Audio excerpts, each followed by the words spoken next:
The store's candy display rearranged itself into a perfect spiral. At first I thought I'd blinked too slowly. The convenience store had that late-night stillness that made every small sound seem exaggerated. The humming refrigerators along the back wall, the lazy buzz of fluorescent lights overhead, the faint clatter of a loose ceiling panel whenever the air conditioner cycled on. I had been restocking gum near the register, half asleep on the graveyard shift, when something soft rustled in the candy aisle. Just a whisper of wrappers. I glanced up. The candy display sat near the center of the store, a round cardboard tower stacked with bright plastic bags. Gummy bears, licorice ropes, sour rings, chocolate drops. I had stocked it an hour earlier. It had been messy, uneven. Now the bags formed a perfect spiral, each one angled inward, the colors winding like a hypnotist's pinwheel. Reds, yellows, blues, greens. Every bag rotated just slightly toward the center as if nudged by careful hands. But the store was empty. The glass doors showed nothing outside but the dark parking lot and the reflection of the fluorescent lights. The clock above the cigarettes read 2:13 a.m. I stared at the display, waiting for my brain to correct itself. Didn't. A soft crinkle came from the spiral. One of the candy bags shifted. Not falling, turning. The plastic rustled again, the sound delicate and deliberate, and the bag rotated half an inch clockwise. Another followed, then another. The spiral tightened. I set the gum box down slowly. Hello! My voice sounded wrong in the store. Too loud, like it had broken some fragile rule about silence. No answer. The spiral kept adjusting itself. Not quickly, not dramatically, just subtle little movements. A wrapper sliding, corner folding, each piece settling into a geometry so precise it felt unnatural. The air smelled faintly sweet, melted sugar and artificial fruit. Then something beneath it shifted. The sweetness soured. It was faint, like candy left too long in a hot car. I walked toward the display. The floor tiles clicked under my shoes, each step echoing between the aisles of chips and instant noodles.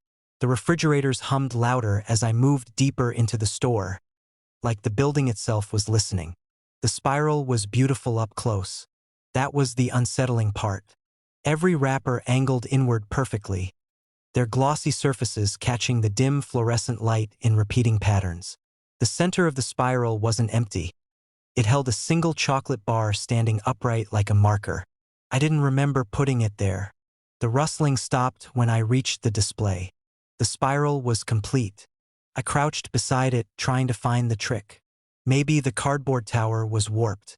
Maybe gravity had shifted something. But the bags weren't sliding downward. They were turning inward. I reached out and touched one. The plastic felt warm. Not room temperature. Warm, like it had been in someone's hand. I pulled the bag away from the spiral. The effect broke immediately. A gap opened in the pattern. For a second, nothing happened. Then the rustling returned. The bags began moving again. But this time they moved faster. 3 of them slid toward the center, filling the space I'd created. Another rotated, aligning itself along the spiral's curve. I watched, frozen. It wasn't random movement. It was correction. The spiral finished reforming, tighter than before. And the chocolate bar at the center had turned. It pointed toward the back of the store, toward the freezer aisle. A fluorescent light flickered overhead. Once, twice, then it began blinking in a pattern. Not broken, intentional. The rhythm reminded me of something I couldn't quite place. Long, short, short. Long, short, short. Like a signal. The store felt different suddenly. The aisles seemed longer. I stood up slowly and looked toward the back wall. The refrigerators hummed louder there, their glass doors glowing faintly blue.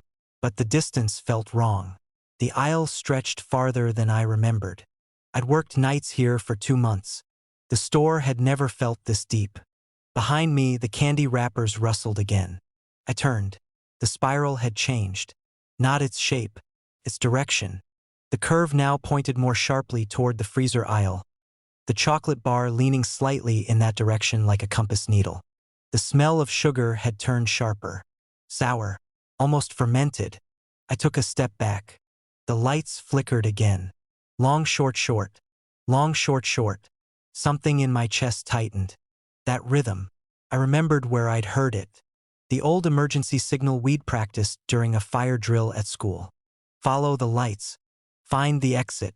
But the blinking lights weren't pointing toward the door. They led down the aisle. Toward the back. I looked down the aisle of chips. It stretched farther now. The shelves seemed taller too, their colors slightly washed out under the dim lights. Reds looked grayish, greens dull, like the store had lost saturation. I swallowed and turned back to the candy display. The spiral was moving again, not adjusting, rotating. The entire pattern slowly turned like a clock face. And as it turned, the chocolate bar at the center pointed somewhere new. Directly at me. The sour sweetness in the air thickened. I stepped backward. The wrappers rustled louder now, a dry whispering sound that reminded me of insects moving in leaves. The spiral tightened. Another ring formed inside it. Then another. The candy tower looked deeper suddenly, the spiral winding downward instead of inward, as if the display contained a tunnel made of sugar and plastic. My reflection appeared faintly on the shiny wrappers. But it wasn't aligned correctly. I was standing to the side of the display. My reflection was centered, looking straight into the spiral. My stomach dropped. The wrappers moved again. A soft, synchronized rustle. The spiral shifted just slightly, and the chocolate bar pointed back toward the freezer aisle. I turned. The aisle had stretched again. The refrigerators looked farther away now, their humming deeper and slower, like breathing. The fluorescent lights flickered down the aisle in sequence. 1, 2, 3. Guiding. Behind me, the candy spiral rustled louder. I didn't want to look, but I did. The spiral had grown. Not outward, downward. The center of the display looked hollow now, like a drain. The chocolate bar had disappeared. In its place was darkness. A circular hole formed by perfectly aligned candy bags. The smell of sugar had turned fully sour, like something fermenting underground. The wrappers rustled again, and the spiral shifted one last time, not pointing at the aisle, pointing at the floor, at my feet. I looked down. The tile beneath me had changed. It wasn't square anymore. The grout lines curved, subtly at first but unmistakably. They formed a spiral, the same spiral, winding inward, directly beneath where I stood. The lights flickered rapidly now. The refrigerators hummed louder. And somewhere deep in the store's walls, something rustled back. Not plastic, not wrappers, something larger, moving along the same pattern, following the spiral's path.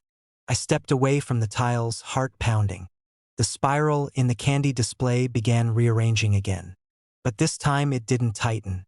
It opened, unwinding slowly, each candy bag sliding outward like petals, making space, making room. The hollow center grew wider, and from somewhere inside the display, far deeper than the cardboard tower should allow, I heard a faint rustling echo. Not candy. Footsteps. Soft. Approaching. The fluorescent lights blinked one final time. Long, short, short. Long, short, short. And I realized something that made the cold crawl up my spine. The signal wasn't telling me where to go. It was telling something else where I was. A customer asked if we still accepted memory payments. The question arrived gently, like he was asking if we carried a certain brand of gum. I looked up from the register. The store was quiet in the way convenience stores only get after midnight. Refrigerators hummed along the back wall. A fluorescent light above aisle 3 flickered every few seconds, filling the room with brief pulses of shadow. Outside the glass doors, the parking lot was empty except for a single buzzing street lamp. The man stood at the counter. He looked ordinary enough. Dark coat, pale face, a faint smile that didn't quite reach his eyes. The sort of face you'd swear you'd seen somewhere before. That was the first strange thing. He felt familiar, not like a regular customer, more like someone I should know personally. But I couldn't place him. Sorry, I said. His voice was calm, soft. Memory payments, he repeated. Do you still accept them? For a moment, I thought it was a joke. I laughed automatically, the way you do when someone says something weird at 2 in the morning. We take cash or card. The man didn't laugh. His eyes moved slowly across the store, lingering on the aisles. I'm pretty sure this place used to, he said. Back when you first started working here. My smile faded. I've been here a year. Longer than that. The fluorescent light flickered again. The man placed something on the counter. It was a bottle of soda and a small pack of candy. Normal things. But he didn't reach for his wallet. Instead, he leaned forward slightly and said, almost kindly, I thought you'd remember. The humming refrigerators seemed louder suddenly. Cleared my throat. Look, man, if you don't have money. The register made a sound. A sharp mechanical whir. A receipt began printing. I frowned. I hadn't touched the machine. The paper slid out slowly, curling over the counter. I tore it off. The receipt didn't show a price. It showed a sentence. Summer afternoon, age 9. Riding a bike down Maple Street, wind in your face. My chest tightened. For a moment, I could almost feel it. Sunlight, the heat of asphalt, the thrill of pedaling downhill too fast. Then the feeling vanished. Not faded, vanished, like a light turning off. I blinked at the receipt. What? The man watched me carefully. Ah, he said quietly. So it still works. My mouth felt dry. I didn't print that. You didn't have to. The fluorescent lights flickered again. But this time they blinked twice. Pause. Twice again. A rhythm. The store felt different suddenly. He gestured toward the receipt in my hand. Memory payment, he said. Small one. My heart was beating faster. That's not funny. You don't remember setting it up? Something shifted in the corner of my eye. The shelves in aisle 2 rattled softly. A row of snack bars slid forward half an inch. I turned. The aisle was empty. The man spoke again.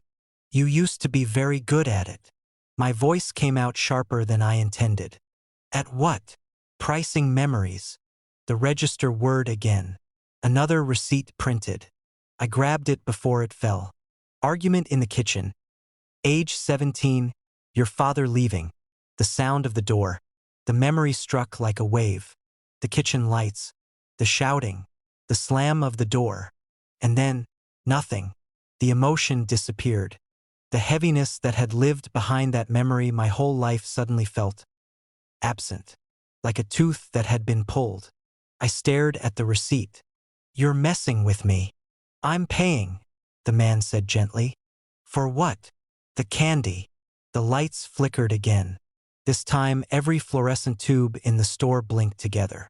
The refrigerators hummed deeper, like breathing. My hands were shaking. I don't sell memories. You used to. The man nodded toward the ceiling. Check the cameras. I looked up automatically. The security monitor above the cigarette rack glowed faintly.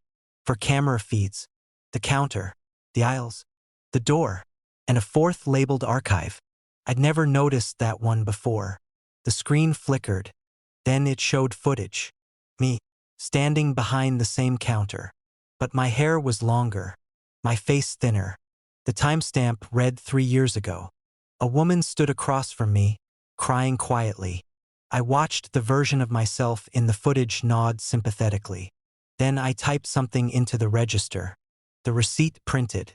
The woman closed her eyes. For a moment her face twisted with grief. Then the expression melted away. She left the store smiling faintly. The footage jumped. Another clip. A man trembling while handing over a photograph. Me printing another receipt. The man's shoulders relaxing like a weight had lifted. I stepped back from the monitor. That's fake. But the man shook his head. You built the system, he said. Simple trade. People give up memories they don't want. The store gives them things they need. That's insane. Is it? The shelves shifted again. Candy bags rustled softly. The fluorescent lights blinked in that same rhythm. Like a pulse. The man pushed the soda toward me. Anyway, he said, I'd like to pay. With what? He smiled slightly. With a memory. The register beeped softly. Waiting. Something deep in my mind stirred. A faint recollection. Late nights. Lonely customers. People whispering things they wanted to forget. And me, accepting them. Storing them somehow. Inside the system. Inside the store. I don't remember agreeing to that, I said. The man's eyes softened. That's because you sold most of your own. My stomach dropped. What? He gestured toward the register. You needed inventory. The machine printed another receipt by itself. This one longer. I hesitated before reading it. The night your sister disappeared. My hands went numb. I never had a sister. The man studied my face carefully. Yes, he said. That one. My voice barely worked. I don't remember. Exactly. The lights flickered violently. The shelves rattled. The receipt printer screamed to life. Paper poured out in a long curling stream. I grabbed a handful. Each line was a memory. Searching the woods. Police flashlights. Your mother crying. Fragments flooded my head. A girl laughing. A red jacket. Her hand slipping from mine near the edge of the trees. Then darkness swallowing everything. I staggered against the counter. You sold it, the man said softly. The memory of her. My chest felt hollow. Why? Because you couldn't live with it. The register beeped again. Total, balance due. I looked up at him, panicked. What do you want from me? He picked up the candy. I already told you. He slid the receipt toward me. The words at the bottom made my stomach drop. Payment accepted. Memory transfer complete. I looked up. But you didn't give anything. The man smiled. Oh, he said. I did. Something shifted in my mind. A space opening. A new memory settling in like it had always been there. A quiet conversation behind this same counter. Me, 3 years ago. Explaining the system to a customer. The same man, but younger.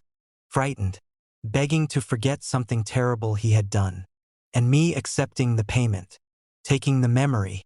Storing it. Inside the store. I looked back at him slowly. You didn't pay. The man's smile widened.